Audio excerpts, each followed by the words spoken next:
संघर्ष प्रगति का आमंत्रण है। इसे जो स्वीकारता है उसका जीवन निखर जाता है। नमस्कार, नेक्स्ट आईएएस में आपका स्वागत है और इस वीडियो में हम द हिंदू, इंडियन एक्सप्रेस और पीआईबी की प्रमुख सुर्खियों को कवर करेंगे। और आज की हमारी पहली खबर संबंधित है बाली यात्रा से, जो कि उड़ीसा के समृद्ध समुद्री इतिहास और दक्षिण पूर्व एशिया और हिंद प्रशांत महासागर के साथ भारत के ऐतिहासिक संबंधों का जश्न मनाती है। यह त्योहार भारतीय नाविकों द्वारा की गई सदियों पुरानी समुद्री यात्राओं का सम्मान करता है, जो भारत और इन क्षेत्रों के बीच सांस्कृतिक और व्यापारिक संबंधों को बढ़ावा देने में उनकी भूमिका को उजागर करता है। अगली खबर आधारित है सिलीगुड़ी कॉरिडोर पर, क्योंकि हाल ही में केंद्रीय गृह मंत्री अमित शाह ने सिलीगुड़ी कॉरिडोर के रणनीतिक महत्व पर प्रकाश डाला है। अगर हम सिलीगुड़ी कॉरिडोर की बात करें तो इसे चिकन नेक के नाम से भी जाना जाता है। यह पश्चिम बंगाल में 20 किलोमीटर चौड़ी और 60 किलोमीटर लंबी एक संकरी पट्टी है, जो पूर्वोत्तर भारत को देशों के बाकी हिस्सों से जोड़ती है। यह चीन सहित पड़ोसी देशों के पास स्थित है। अगले 3 महीनों में 2 नई केबल प्रणालियां इंडिया एशिया एक्सप्रेस और इंडिया यूरोप एक्सप्रेस शुरू होने वाली हैं, जिसे भारत, एशिया और यूरोप के बीच इंटरनेट कनेक्टिविटी बढ़ जाएगी। ये केबलें 15,000 किलोमीटर से ज्यादा लंबी हैं। और आपको बता दें कि इंडिया एशिया एक्सप्रेस भारत को सिंगापुर, थाईलैंड और मलेशिया से जोड़ता है, जबकि इंडिया यूरोप एक्सप्रेस भारत को फ्रांस, ग्रीस, सऊदी अरब, मिस्र और जिबूती से जोड़ता है। ये विस्तार बढ़ते डेटा ट्रैफिक और भारत के बढ़ते भू राजनीतिक प्रभाव को दर्शाते हैं।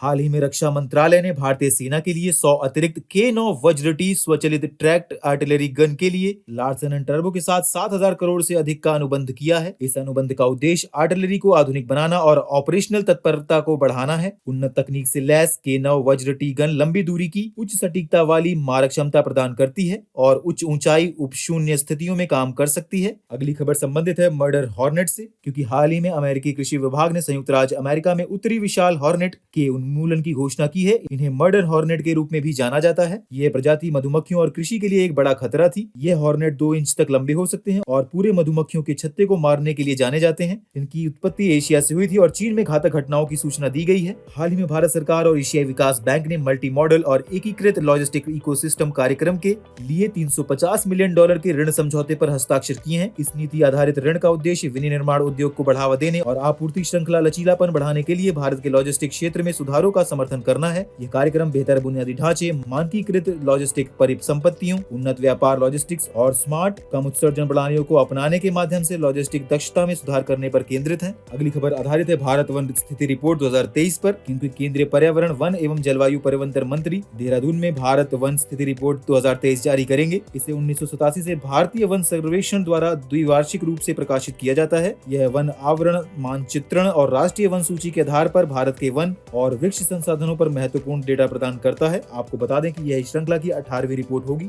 हाल ही में माधव गाडगिल को United Nation Environment Programme life time achievement award से सम्मानित किया गया, जो संयुक्त राष्ट्र का सबसे बड़ा पर्यावरण सम्मान है। यह गाडगिल रिपोर्ट के लिए प्रसिद्ध है, जो भारत के पश्चिमी घाटों की रक्षा के लिए तैयार की गई थी। इन्होंने 200 से अधिक वैज्ञानिक पत्र और 7 किताबें लिखी हैं। और आपको बता दें कि इन्होंने भारतीय विज्ञान संस्थान में पारिस्थितिकी विज्ञान केंद्र की स्थापना की और भारत का पहला बायोस्फीयर रिजर्व स्थापित करने में भी मदद की है। इन्होंने बायोलॉजिकल डाइवर्सिटी एक्ट और फॉरेस्ट राइट एक्ट जैसे कानूनों में भी महत्वपूर्ण भूमिका निभाई है। दोस्तों, आज के लिए इतना ही। सुनने के लिए धन्यवाद।